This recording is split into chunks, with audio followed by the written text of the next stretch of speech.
no matter what path you start on, you end up at this place.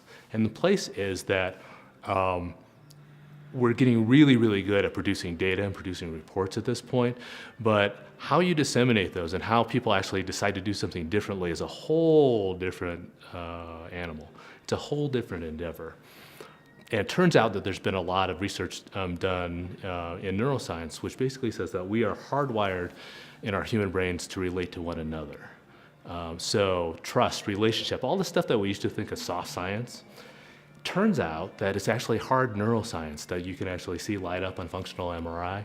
I actually started as the chair of the steering committee and the first chairman of the board of CIVHC a few years back. And I remember consumers coming to those meetings and saying, you know, we want to know what the plans are, and not when you're ready to deploy them, but as you're planning them, we want to be involved from day one.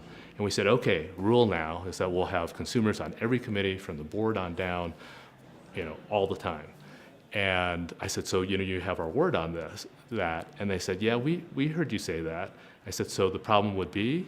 And they said, we actually don't believe you. I thought, okay. Well, that's perfectly natural, right? Didn't know us, didn't know basically how the operation worked, and so it became our obligation basically to let them know that we were serious about that, and that's what we were going to do because we believe the same things that they did. There's some things you can, that you can't really accomplish unless you behave in that way.